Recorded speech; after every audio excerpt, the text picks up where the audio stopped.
And no, he's on the same Akali train as Saligo was. Okay, But let's it's still good as a see. champion, so if he don't keep getting it, he will take it. A very yellow draft Yes, here, it my is. friend. We got a my lot of the God. same color palette here. but Flashbang. Now the first, we're going to see who all has to be in that grayscale color palette here in the bans. It's Lucian banned out first with the Lulu. Karma's also taken off the table, so one of those powerful marksman options, as well as two of the premier support picks. Whether or not they're played in the support role, we know that these two have been popular lately. Gotta love it. And I think the next one to follow, I already said the champion's name, but Akali would be a great ban from Golden Guardians. It is just such a strong champion in and of itself, and also Dignitas has showed the propensity to play it, and Fake God is a great Akali player as well, so it's a good flex pick that they can go for. And there's one thing you want to at least nip in the butt when it comes to Dig is the multitude of flex picks they have.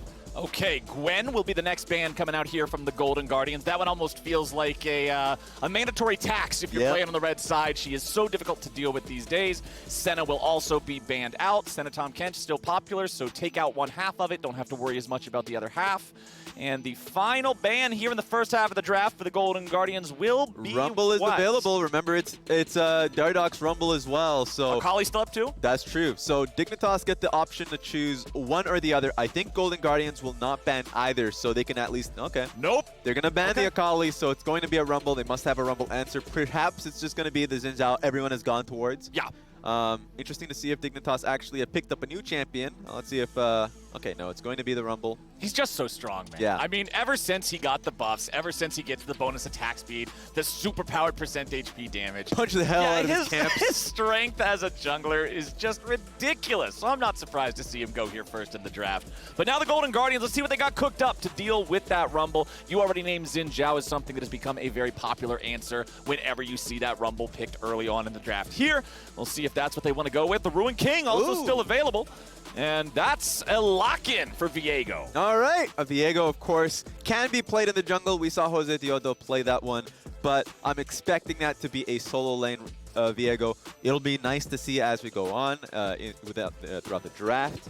But I wonder if it's going to be a Xin because it doesn't sound like an iconic type of champion, someone who is really focused on his own clear. So a full clear type of champion might not go down his wheelhouse. A Renekton lock-in, so there we go. Seems like it's going to be already a pretty melee-focused composition coming in from Golden Guardians. Unless if that is going to be a Viego jungle, it's going to be interesting to see how this draft comes around. Right. Both of these, like Viego has three-way flex possibility, both solo lanes plus jungle. Renekton, while he is primarily top, we have seen him go mid in certain matchups. So technically, both of these have flexibility here for the Golden Guardians, but Gnar locked in for Dignitas. We know where that pick is going. It's going into the top side. So now Golden Guardians will be able to decide if they want to send Renekton up there, if they'd rather have him played in the mid lane. And one more pick before the second half of the bans come through. Dignitas, what will it look like here? All right. Already know you're up against Viego. You already know you're up against Renekton. Ezreal, top of the table in terms of AD carries these days. Very strong stuff. They'll lock that in. Smart choice. Now, Golden Guardian should answer with a Varus, just a straight-up AD carry that will have pressure throughout the laning phase, and then at least hold their cards going into 4-5. But the Gnar pick is going to be an interesting one just because it is the answer versus the Renekton if it goes top lane. And also, it's just a damn safe pick. Even combined with Divine Sunder, the added HP that you end up getting is super helpful to have. Goes Grasp at the end, it can go Grasp, and so like that's that added beefiness within the lane, makes it super difficult for Renekton. So even if Renekton does go mid lane, then expect Golden Guardians to then shop around where the Renekton is going. It doesn't have to go top lane, can't go mid, but they would have to have a damn good answer for that Gnar. Okay, well, we've got the Tristana picked up here. There was a short Azir hover as well.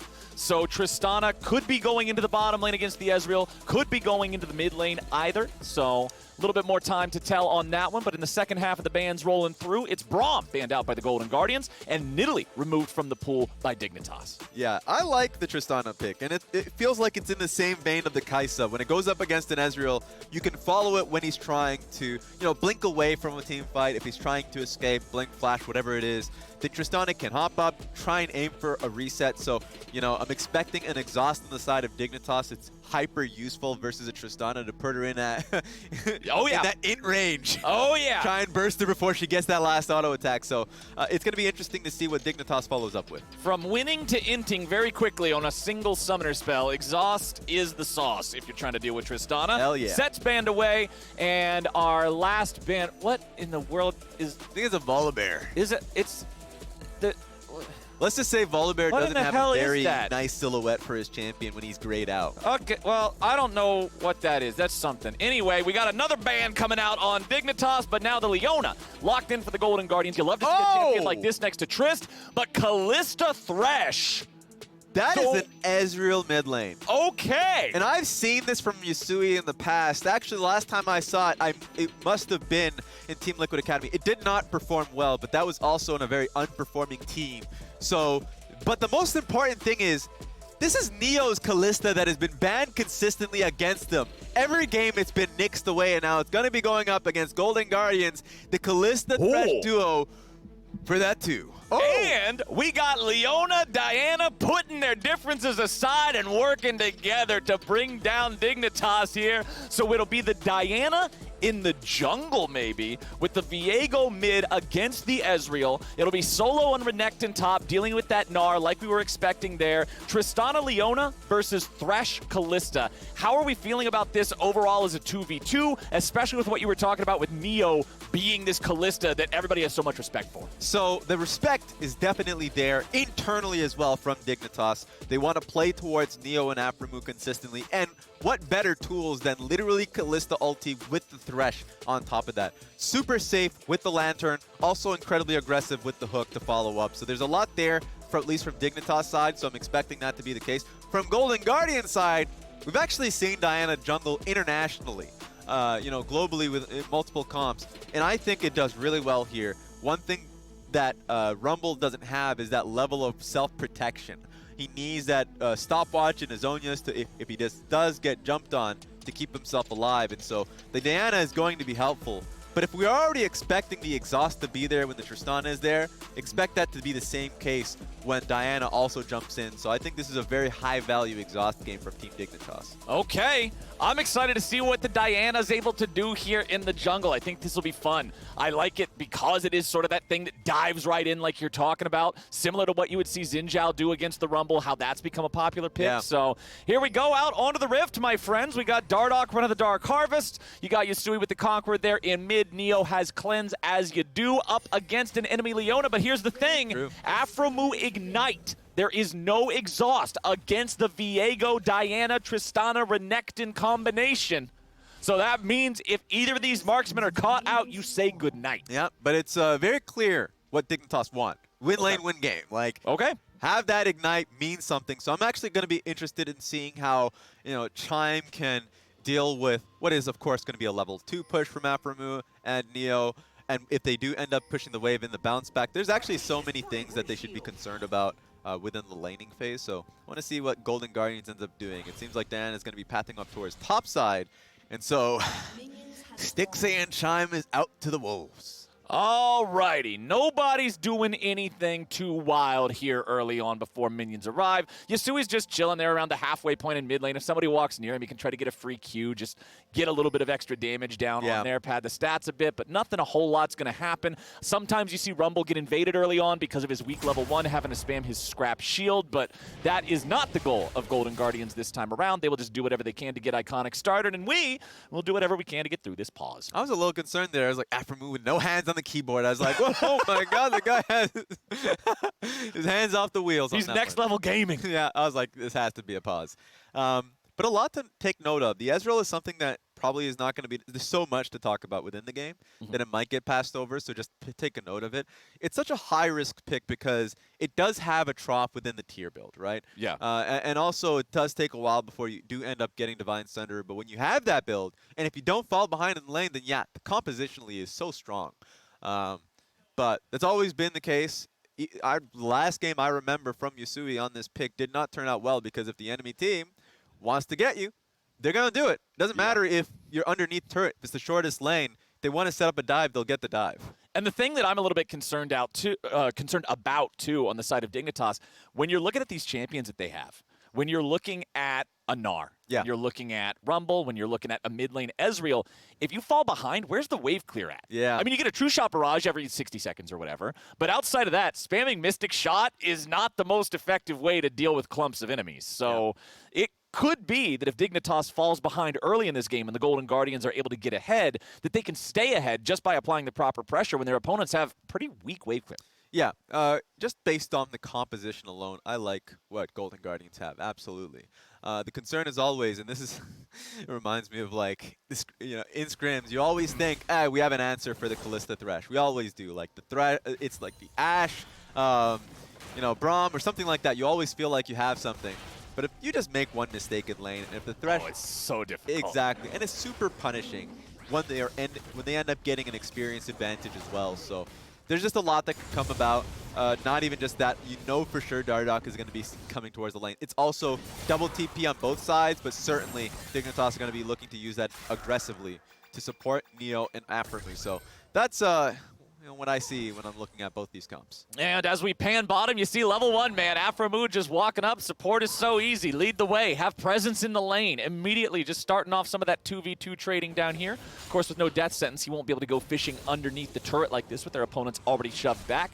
Top side, you already touched a little bit on what the matchup looks like. Gnar is pretty happy here, especially with the rise of Divine Sunderer, making it less likely for him to just be exploded when he turns back into Mini Gnar later on. The Iconic is clearing through the jungle on that full clear pathing, going all the way through the bottom side up here into the top side, just dashing and slashing around, not too difficult. Remember that it was those Diana changes a while back that made her a viable jungler. She has the dash not stuck on the ulti anymore. It's a basic ability, so has some of that gank power early on, but remember, with her ulti now being the thing that pulls you in and makes it so you have that AoE slow, she doesn't bring any CC of her own to the table in terms of the gank. She has to have good setup from her laners. That's why I love the Leona lock-in that comes along with it, because you do need some form of setup. Really close hook coming in from Afro. But yeah, the Leona ultimate, if you're able to get a damn good one on any priority target, I actually just don't give a damn unless if it's the Thresh, right? If it's on any of the 4 members, not named Thresh, then you have a great pick to start a fight for Golden Guardians. And take a look at this gank. Okay, we got Solo going in. The point and click stun, he flashes in, but the jump comes through. Flash out from Fake God. So both top laners going to use the flashes there. They will not want to commit anything else. Again, once he's out of the range of Solo, Iconic can't lock him down alone. Yeah, so Fake God's all right. It was very close. The extended range definitely would have helped with the rage, but didn't happen. Is not going to be able to get... This is my concern now, because you have 2 side lanes. Oh no, Yusui. Okay, Yusui's all right for now, but he has to flash out. His own jungler's coming to rescue him, so he will not die here, but was under quite a bit of pressure, had to blow the flash. So this was the concern I had coming in with this draft, because you're right. The Kalista and Thresh were going to pressure bot side. The same was going to happen for Fake God in the top lane. And so Scuttle Crabs, you're not getting them. Nope. Iconic is going to be a little bit behind because of this. And also Rumble, I mean, Dardoch is just on the Rumble, going to be just hard clearing his camp. So a little bit of you know, an issue coming in from Iconic. If they gank top lane would have worked, then perfect. That could have transitioned to the Scuttle. Okay, so Dardoch will end up grabbing both of those Scuttle Crabs there. Feels great. He's still hanging around the top side, but there's not really a play to be made here. Solo is back close to his very own turret. Of course, he will have that minion wave pushing out, so that will find itself in a favorable spot for Dignitas to try a move here in a very short amount of time. But back in bottom lane, man, Stixxay's health is not looking too hot here as Neo and Aphromoo maintain control of the lane with a 35 versus 17 farm lead. It's rough. It's a double lane counter in Kalista and Thresh versus Tristana and Leona. It's just, you know, and those are every time we saw, you know, observers look bot lane, it's not even turning into a hook. It could be much worse as well. Yeah. And if you're looking at the jungle clear, actually, it's looking like Rumble is looking for a top lane gank here, but the camps are making it easy for him to look for a bot lane play. Let's see how this works out. Okay, Fake God still has the Mega Gnar for a moment longer. Applies the slow. Here's Dardoch ready to go. Remember, there's no flash for the Croc, and he is out of there. First blood for Dignitas and Dardoch as Neo picks up another one here in the bottom lane in the 2v2. This is a disaster from Golden Guardians. Like, Dardoch could have easily just played it standard and looked for bot lane, but he saw that play top, went for it. But somehow Stixxay and Chime died when they had the jungle pressure. that window was there. It was available for Thresh and Kalista to get the pick before Iconic was a part of the play. All right, disaster in the side lanes for the Golden Guardians. Got to find a way to pull it back here, but 2-0, the current scoreline. We don't have any objectives on the table here just yet. Dardoch walks back into his own jungle, clears out a ward, and he'll find another one there, but they're moving in. They're looking to make the play. It's Iconic ready to go, but Dardoch gets away back onto the blast cone. He's not even taking the cone, man. He's going to turn it around. He's just going to beat him down. He flashes over the wall for the follow. The smite onto the Drake will end up keeping him alive, and Iconic with the outplay. This is a comedy of errors, guys. Oh, man, I saw it, too. I tasted the blood in the water. Dardoch wanted that kill. The smite was great, and it's going to transition Golden Guardians into this dragon. That was a good bamboozle from Iconic. Exactly. You know what? A big brain play from Chime. Missed the E purposely so you can get him with confidence later on. Oh, yeah. Oh, this is way back, so we didn't get to see This is the kill. Yeah, this was the first kill in the 2v2. Yeah, this was never going to work. Like, Diana was literally so far deep in the river, she was never going to be there. So, just a bit of vision. That's all it really is. Just you're tunneling too much on the 2v2, expecting the jungler to be there when nowhere in the area. Okay, well, we're back to live. Golden Guardians bot lane is not looking so hot, but Blaze Olive has roamed down here towards this area. Does not look like they're going to overextend, though, so Viego's going home. I like the look from Olive so far this game. I mean, Olive's trying to make do with the best. This is not going to be an interactive matchup versus the Ezreal, so whenever he has the opportunity, he's going to at least try and make a play happen for his team. Okay, talking about that Ezreal as well, because you mentioned the power trough of Ezreal with the tier build. You need to scale that up. You need to fully stack, get to Muramana. Sitting on only 27 stacks on the tier right now, it's still a long way away, but he's got the sheen to make the poke a little bit stronger. And here you have Fake God already going in. Reverted back to Mininar, but the equalizer drops. Dardoch's moving in, wanting to finish off this kill, but they won't get it. It's both top laners' ultimates used, nothing else off the table. I mean, it's not like they have anything else. Both summoner spells still on cooldown for these top laners. So Dardoch shows up in time to make it pretty even. Could be a punishing time anyways, because Rift Herald is the next play on the docket. And with Kalista and Thresh having so much pressure in the lane, it should just be a free Rift Herald for Dignitas, unless if Olive has anything to say about it. And Olive's just been great overall throughout these weeks, even in the losses. So, you know, if you're putting any kind of pressure on one person to get it done, it's going to be him. Well, he's got himself the same farm as the Ezreal, despite the fact that he keeps roaming, just because he's the one who's got the better shove, right? Yep. He's the one who has the AoE spammable abilities without the resource costs. And he's got Stixay rotating in, Chime rotating in. They're trying to just shove this wave out. That way they have the priority to roam up here to the Rift Herald, work together as a team. 4 Golden Guardians in the top side river. Stixay still down there on the other side of the map. And it looks like Dignitas are deciding, okay, we're not going to be there in time. Don't waste time putting resources up there. It's not a bad decision from Dignitas, because if they did move top when their bot lane had that window, then Kalista certainly actually was in a dangerous position. She would have lost waves, number one, when she already has a huge lead. Right. And Golden Guardians actually could have looked for a dive on him as well. So just trying to prioritize this, and they just need Dardoch to be here. Know that it's difficult for the Leona to get back to lane, so this is what they're playing for. Okay, Stixay's having to run on out, but after a move with a flash in means Stixay is already dead. You cannot survive against that. Chime gets hit by the death sentence, and they're looking to make even more happen. Yes, Blaze Olive's able to join with a TP, but he's not anywhere near the fight. Double kill for Dardoch, and Yasui follows the enemy mid laner here with a teleport. Blaze Olive finds himself stuck in a really bad spot. The minion wave is coming. He's trying to just clear the wave and make sure that they cannot turret dive him, but he still just does not have what it takes to outplay this. He's running towards the enemy base. Run! Everybody's in hot pursuit.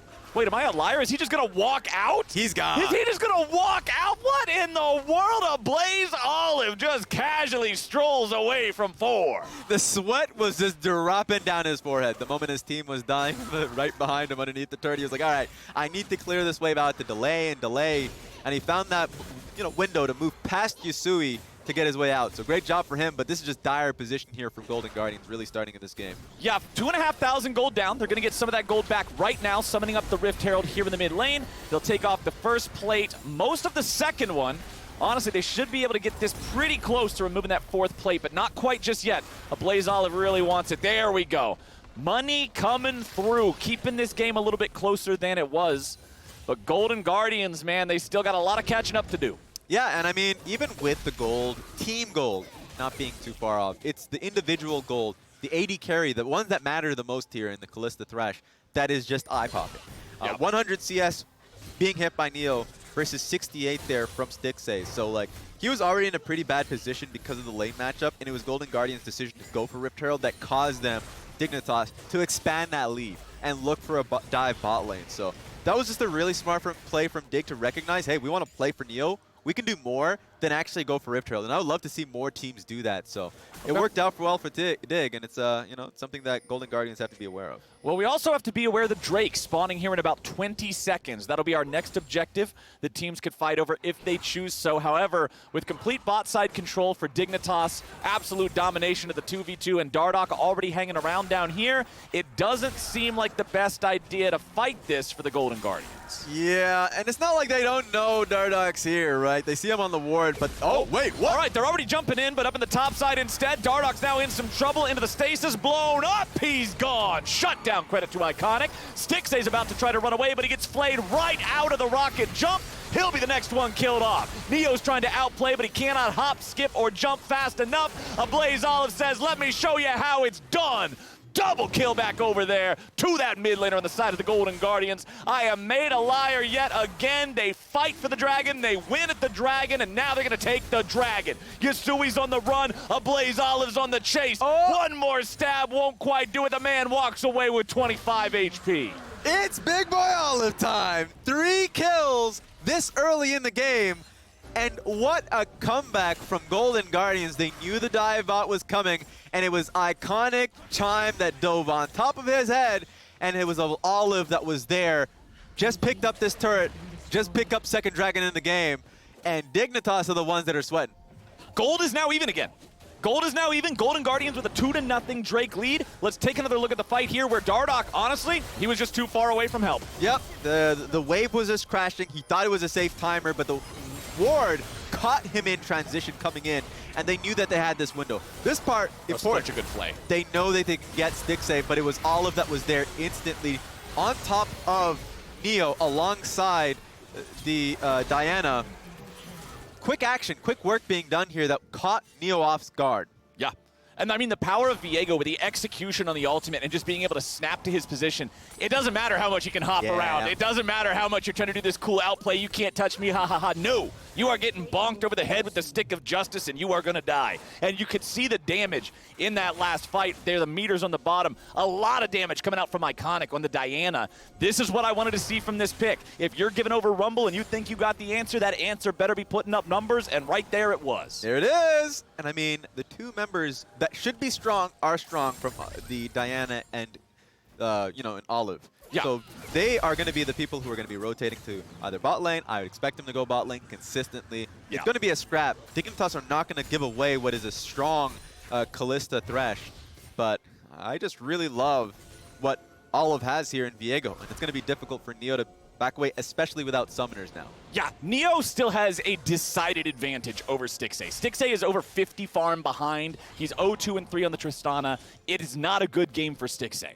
So Golden Guardians need to be able to play around their leads while trying to neutralize Neo as much as possible. Honestly, Dignitas trying to do the exact opposite, right? Don't give Viego the reset. Don't give Diana the engage that she wants, diving into the middle of everyone, and try to allow Neo to outplay against this incredibly dive-capable team. Yeah, and this was my concern. In this case, Yasui never fell behind, in the sense that, like, in the traditional 1v1. Right. But it just gave the opportunity for Olive to always look for windows and plays from the bot side of the map. So this is the concern of saying, yeah, we can flex the Ezreal, but do you want to? Yeah, because he never has prio, right? Yes. There's no way for him to shove the wave. You're just shooting it with Mystic Shot. That's not enough. Yeah. And Golden Guardians, they're feeling great about it. They're now going to look to take their second Rift Herald of the game. Looks like Iconic can solo this one down. I don't think anyone's coming to challenge. Stixay's already been rotated up, but of course Dignitas trying to grab themselves a tier 2 turret here in the bottom lane. Ulti's coming down. Solo having to run. Flashes away with the Dominus to stay alive. Close. If that Q had landed from the Kalista, of course,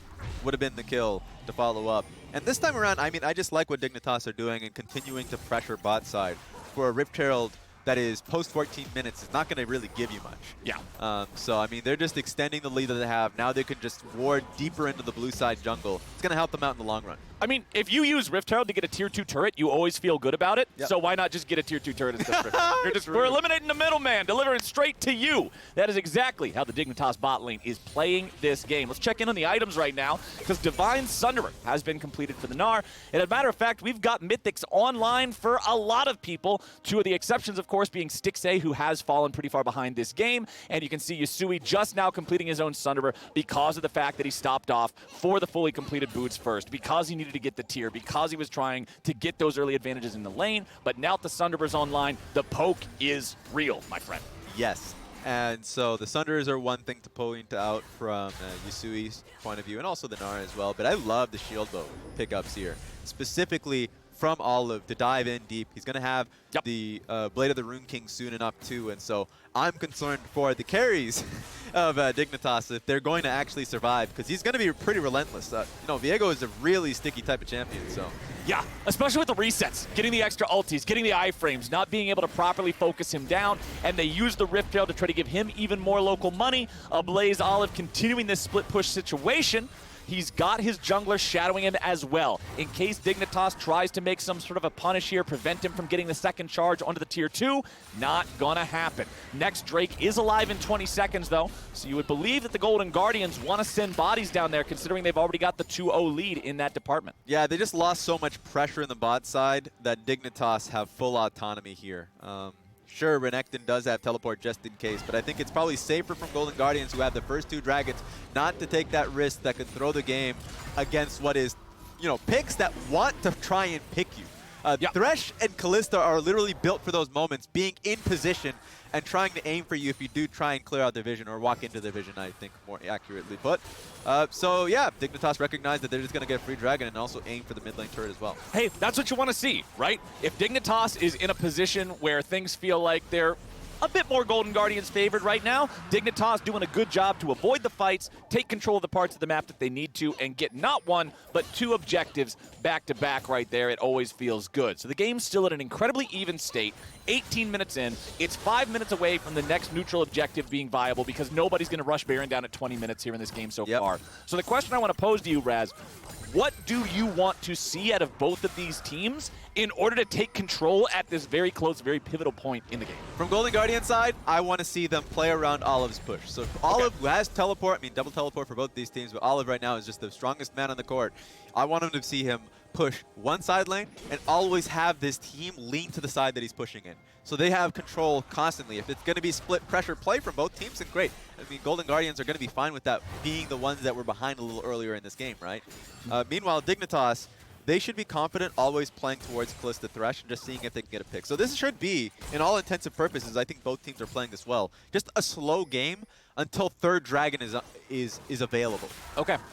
So we'll just be waiting here for the next 4 minutes or so. Ablaze Olive putting in the work on this bottom lane tier 1 turret. Both teams currently at a total turret count of 2. So this will be advantage in that department for the Golden Guardians once he finishes the last little bit of work on this one. Does plenty of damage to it, has a big wave, so he's not feeling extra pressured to do this in a super speedy manner. The Golden Guardians also moving into the Dignitas red side jungle, just sitting down some wards and taking everything, while Dignitas takes the top side tier 1 turret. This reminds me of back in the day. Oh, back in my day. These type of, when lane swaps were a literal thing, and both top laners had to be creative. In this case, Solo is now looking for a play mid lane, because that's all he's got.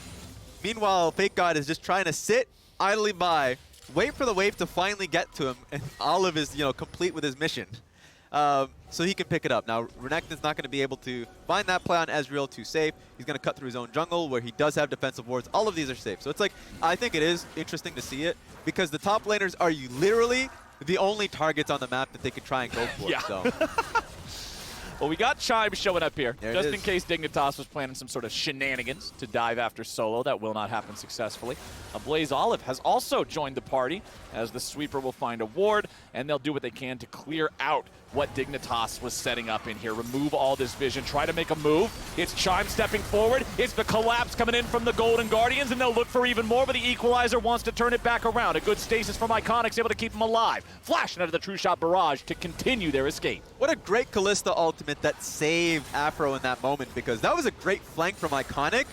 but he got nothing. Yeah. The moment the pull from Kalista came through, he's like, I'm in a bad position. Has to blow flash, and now that is going to be impactful. Dragon's going to be coming up in 2 minutes, and so now you just have to count the flashes because those are going to be the targets when the objective does come up. Okay, that was one of the things about Kalista, too, that sometimes you forget about. You think about her offensive capabilities. You think about her maneuverability. But just the defensive power and the utility of saying, no, you can't kill my support at any point. Not allowed. It's so much. It's so difficult to deal with. And that just means Dignitas are able to keep on feeling fine at this part of the game. Gold is still only a couple hundred apart. We are under 2 minutes away from that Drake. We've got teleport available on both our mid laners, on both our top laners. That flash from Iconic, very, very important. Flash from Neo, equally so. And neither one of those will be available in time for this Drake fight. Yeah, and so that's going to make the flanker's job so much easier. And right now I see a really good ward here from Fake God. Actually just doesn't even matter because both of them are taking positions bot lane. So in this case, it's just going to be on Neo and Aphromoo to base when they get the chance. I think right now he's probably closing into an item. So I want to see what Neo is able to purchase as he's basing, because all of these, this is just the final count. A minute until Golden Guardians are aiming for soul points. So let's see what Dignitas can get. Okay, Dignitas, what's it going to be here? The Hourglass completed for Rumble, very important. Same story being told for Diana, though. Both of these two can do a huge amount of damage, throwing themselves into the middle of the fight as long as they can stasis before the chain CC just causes them to drop over dead. True. Thornmail also fully done for Solo. Thornmail, of course, in my opinion, is the most important full upgrade of a Grievous Wounds item because it allows you to proactively apply it when you land the CC. You don't have to wait for them to auto-attack you instead. So that means that Solo will be able to shut down some of the healing of whoever he dives onto. Kalista traditionally has always been a heavy life-stealing marksman. Immortal Shield Bow in the inventory. Runaan's Hurricane now as well. And we'll see Dignitas step towards the river as Golden Guardians are the ones who have priority over that area first. Stixxay will be the last one to join up with the rest of the team, and he, of course, does need to be mindful of his positioning. Hasn't been a great game from him so far. Dignitas continuing to move forward as a team. Iconic getting tagged with a boomerang, but blocking all the damage with the shield. Tristana's in a bit of no man's land. Did get the jump over the blue pit just so she could be with the team. Here comes Solo, though, but he is in vision.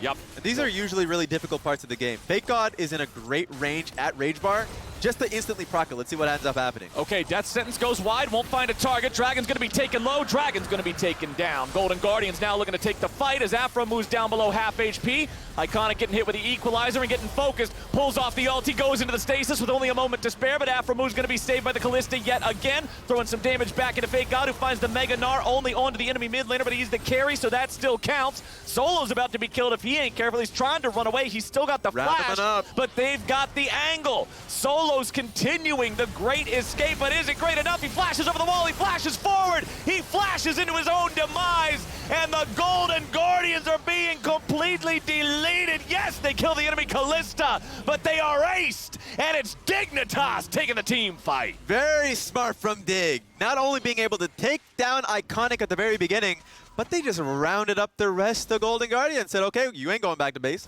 I know where your whole man's at. Like, I can follow you. And so it was Renekton that was in a really difficult position in the alcove. But take a look at this. Of course, the Dragon did go over to Golden Guardian, so they are at soul point. But Diana didn't get the follow-up just because of, look at Fake God. Creating so much space, he's trying to find the perfect ultimate, isn't able to get it. But still, he was able to allow Diana to die without an answer. And so Solo, the furthest one away from his team, Golden Guardians could have walked away and let him go. But they think they can take the fight and save him on that one. Great flash coming in from Aphromoo actually saves us out, because if he dies at that moment, Olive gets the reset and he can actually provide that space for Renekton to run free. But Aphromoo keeping himself alive at just a sliver of HP. It means so much versus reset champions, man. It can define the fight. And you can see damage dealt in the last fight. There it is. So much. Over 3K out of both solo laners on the side of Dignitas. Divine Sunder is a pretty good item, it's Mr. nice. Raz. It is a pretty darn good item. And Dignitas is happy about it. Now with another fight breaking out, they're not so happy about the state of their jungler. Dardoch at 100 HP, barely walking away, somehow lives. Nice lantern from Aphromoo again, and also just a nice rocket belt to get himself out of there. Didn't have to flash at all. But it's close. You're right. And even just looking at the damage chart of the previous fight, like 500 from Viego could turn into like 1,000, 1,005, like just depending literally on if he gets that reset or not. Oh, yeah. So it's pretty crazy out here. Okay, item completed. Phantom Dancer for Stixace. So finally hitting that 2-item power spike here on the Tristana. But of course, when you look across the table, man, Neo's already a whole other item up on him. He's got the Bloodthirster now, too. AD carry diff going on right about now. You can see the total gold difference between the two. 11-8 versus 8-3. That's about 3,500 gold. It's absurd. And that's just been the strategy Dig has had all game long to help Neo out. And so, got to do something about it if you're Golden Guardians. Their dive has been consistent. It's been getting the person who's been out there first. Chime's out in danger. Oh, Chime just caught in the wrong place, man. You can't be up there like that. And that's a pick for Dignitas. It's 2 minutes before the Dragon spawns here again. Remember, it is Golden Guardians on Soul Point. They were able to grab that Drake for themselves in the last team fight that they lost. But now it's Dignitas heading over to the Baron, starting that one up. They do have to be careful about getting engaged on. They do have a 5v4 on the map. Trinket thrown into the pit there to see what's going on. Neo's mostly just doing this as a solo job, but he's not tanky enough for it just yet. He has lost a lot of his HP, down to about half. Healed up there from around a third thanks to the honey fruits, but Dignitas do not have the power to brute force this just yet. Yeah, they're seeing what they can get away with. Of course, the Kalista having both Shield Bow and Bloodthirster, so just trying to heal it up on her own. But Golden Guardians did a great job getting mid-prio and has also just recognized that that's just an option. So yeah. Overall, great, but at the same time, what got them there to begin with was that pick onto Chime. So just very costly. If it happens again, that turns into a dragon for Dignitas. And Yusui just completing his Frozen Heart as well. His third big ticket item. Nice. He is currently deathless on the mid lane Ezreal. Frozen Heart gives him plenty of armor against a team with only 1 AP threat in the Diana. So Yusui's feeling pretty good about the state of the game right now and sort of where he's sitting compared to everybody else. Yeah, and I mean, if it's the AP threat is Diana, literally a champion that is so, front-loaded in her ultimate. She is either going to pick you, or as an Ezreal, you should never get touched by her. Yeah, she E's on you, you E out. Yeah. So it's just one of those situations where I think Yusui made a very smart, a common decision, of course, in Frozen Heart being picked up by Ezreal. But in this case, just so smart going up against what is, attack speed heavy in Tristana and Viego. Yeah, even Diana. Diana likes attack speed. Not true. Everybody likes attack speed. And Frozen Heart says, no, we do not like attack speed. Over the wall goes Chime. Afromu could be caught out here, but remember that Neo is close enough to pull him to safety. He will do just that, and he throws him right back in. We're going bowling, baby. Here comes the equalizer. There goes Chime. But now you got Iconic looking for the fight. It's Stasis v Stasis, and Darok is right back out onto the map looking for the damage onto Stixace, but he's going to be taken down before he's able to find it. Iconic now buying time here against the other 4, but Neo's able to rend him to pieces. Blaze Olive's going to reset city. Population Dignitas. Stixace grabs the kill into Neo. Blaze Olive keeps on going in, and Fake God goes on the run. It's 2 dead on the side of the Guardians, 3 dead on the side of Dig. Yusui fires off the True Shot Barrage, but it will not find the enemy AD carry. Blaze Olive is on the run, and the power and range of the Ezreal means that Golden Guardians will not be able to take the Drake. Yeah, the Drake might be theirs, but man, Olive is a playmaker. I have never seen a Viego turn into a Thresh. You'll see it. I'm not going to spoil it for you. Let's just watch the play as it is, because this does start. Oh, you know what? Wait, they might be able to take the Drake after all. Blaze Olive's going in. Yasui's already down. Fake God's hanging around, but the boy, you're not going to do much more. Golden Guardians, Mountain Soul. Double TP for that Soul, and Baron is available with 30-second death timers on Yusui and Fake God. Raz, I have been wrong about so much stuff that I have said this game. Oh, they won't be able to get that dragon. They get the dragon. Oh, he won't be able to escape. He escapes. But I'm loving it. I love being wrong because it's surprise. It's that factor that you weren't expecting. And the Golden Guardians are not expecting Dignitas to do anything about this Baron take. Yes, they might be down some gold, but who cares when you're wearing purple, baby? Let me just tell you all, because we cut into that replay too late for my liking. Okay. I know what was happening, but I've never seen a Viego. Of course, get the reset on Thresh, turn into Thresh, and guess who you need to get the hook on? Neo. Hooks in Neo, then ult resets close to him, stuns him with his W, just to assassinate the prime target. Now, double teleport does come through. This is when they were just able to get straight on top of Yusui, poke him out. So, if you only have 2 members in Fake God and Yusui for this play, you have to be able to get in and get out quick. Golden Guardians were able to get there in time. And that was Yusui's first death of the game. A Blaze Olive teleports in. He immediately flashed over the wall because the only other way was to use the ulti, and he needed to save that for the execution, for the chase. So a Blaze Olive, knowing exactly what to do in the situation, exactly what to do with his champion, he is the one who can carry this game for the Golden Guardians. You want to see them do a lot with this Red Bull Baron. They've got 2 minutes or so. The gold lead that they've got from it is pretty much barely more than the value of just killing the thing itself. Yeah. So they want to get these turrets, right? They only have the 3 outer turrets down. All the tier 2s are still standing. Most of the time, once you have a Baron, that's just considered free money. Yes, and the position that they have here is the 2-lane play, so they're playing through top lane as a team, and they're just waiting on Viego, who's pressuring a little bit, just buffing up the minions mid lane. It's not going to turn into too much. I think they should just use this Baron as a way to, accrue the minion waves, get Tristana back into the game. Now she's able to get her Infinity Edge. So, for so long out of it, and is able to finish her 3rd item.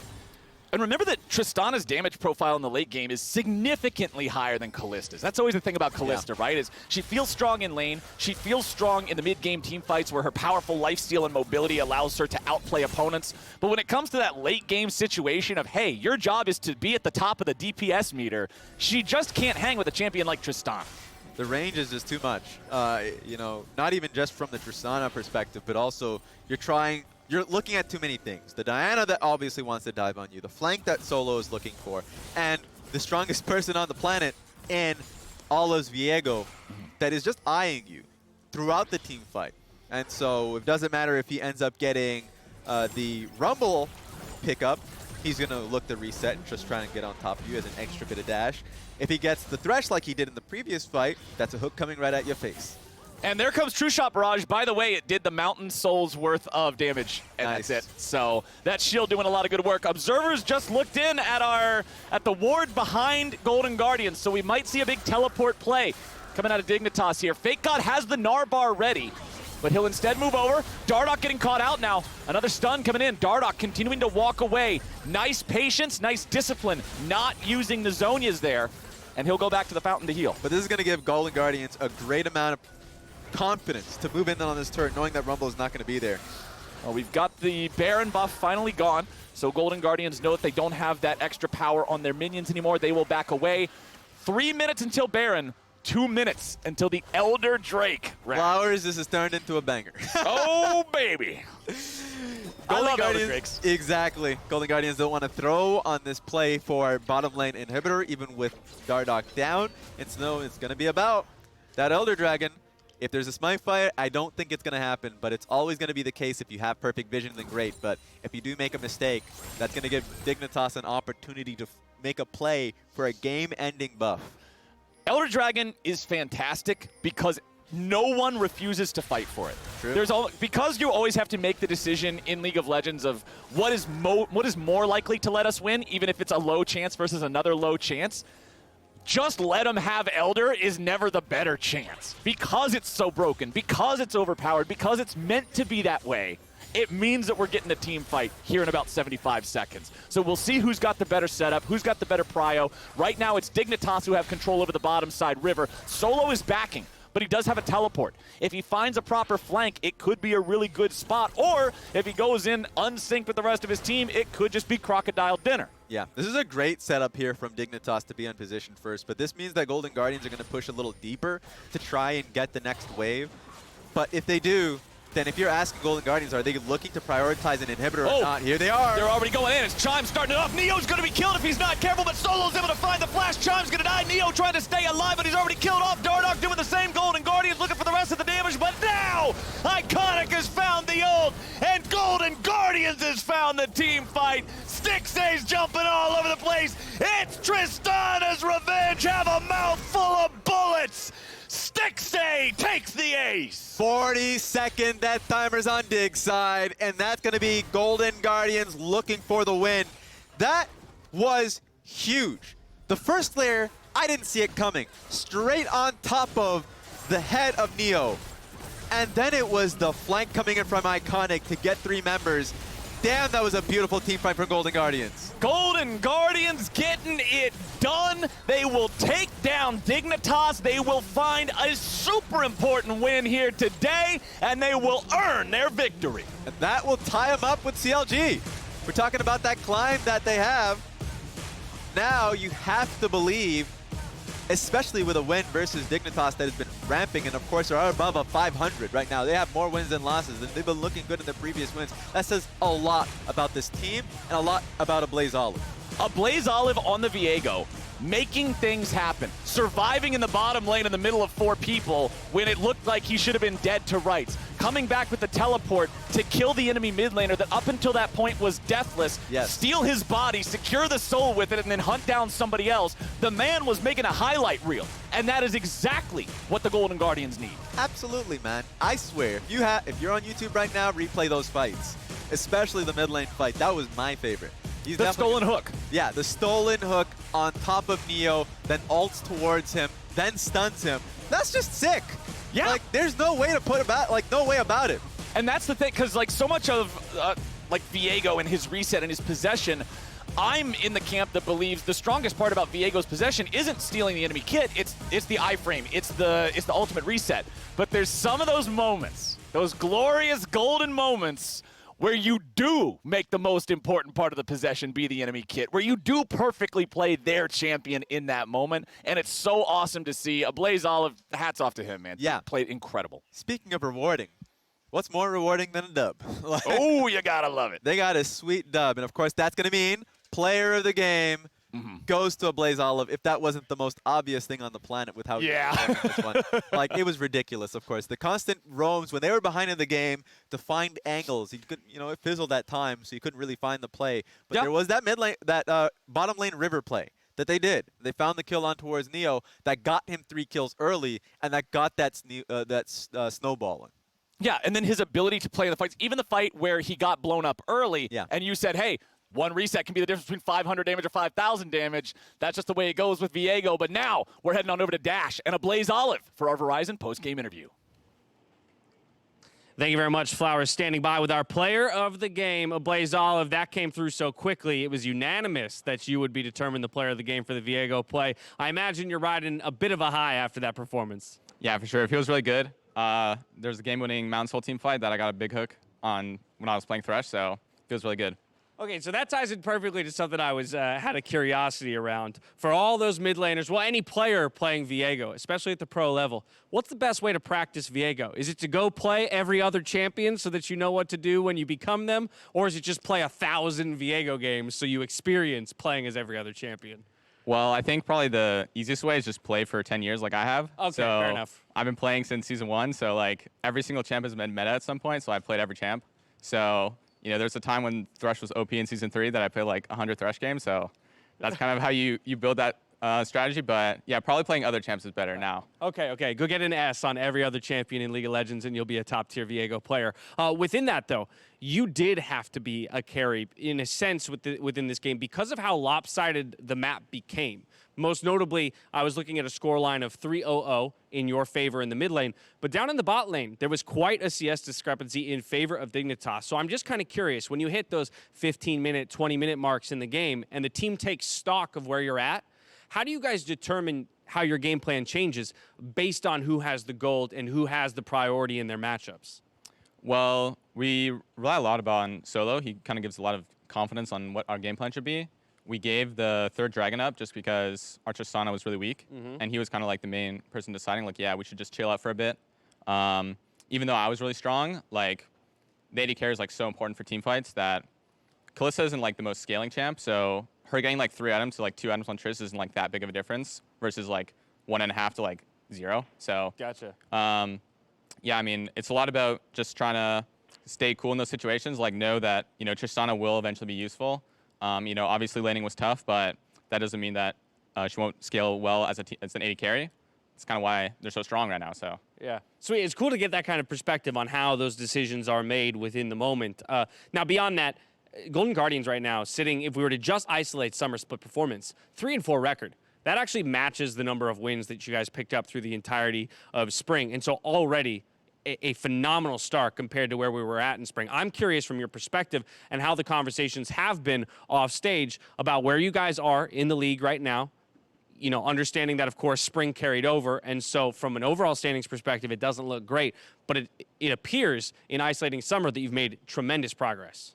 Yeah, for sure. I mean, I think like Solo and Chime being brought in has definitely like helped us out, made things more clear, especially Solo. He kind of brings like an outside perspective, something that, having like, people within the org, like they're all sort of think of the game the same way. But when someone else comes in, then they always have like different perspectives that is really valuable. So I think that's been like a really big help.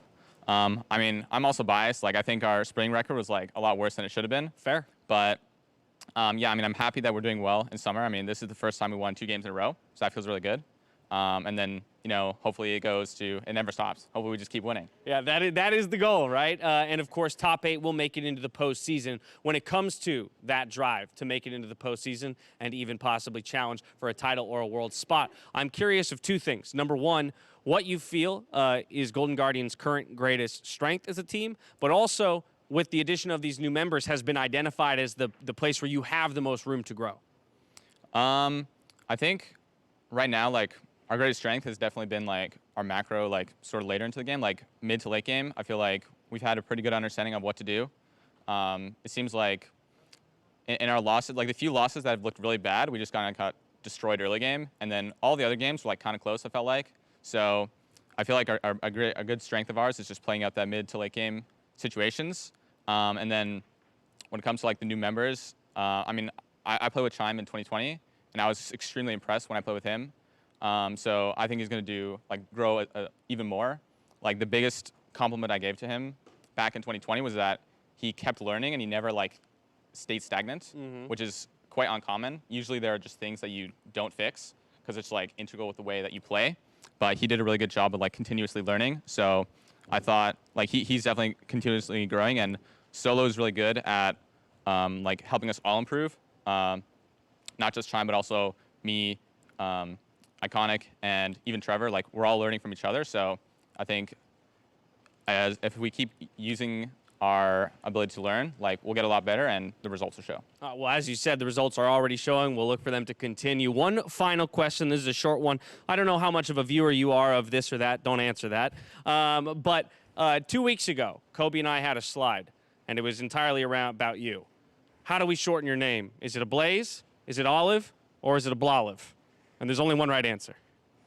A Blolive. Thank you very much. Ladies and gentlemen, it's a Blolive. Congratulations on the sick carry performance on Viego there. Wonderful to see Golden Guardians' success. Thank you very much. From here, we're going to a break. When we come back, it's 100 Thieves versus CLG to close out the day. We'll see you there.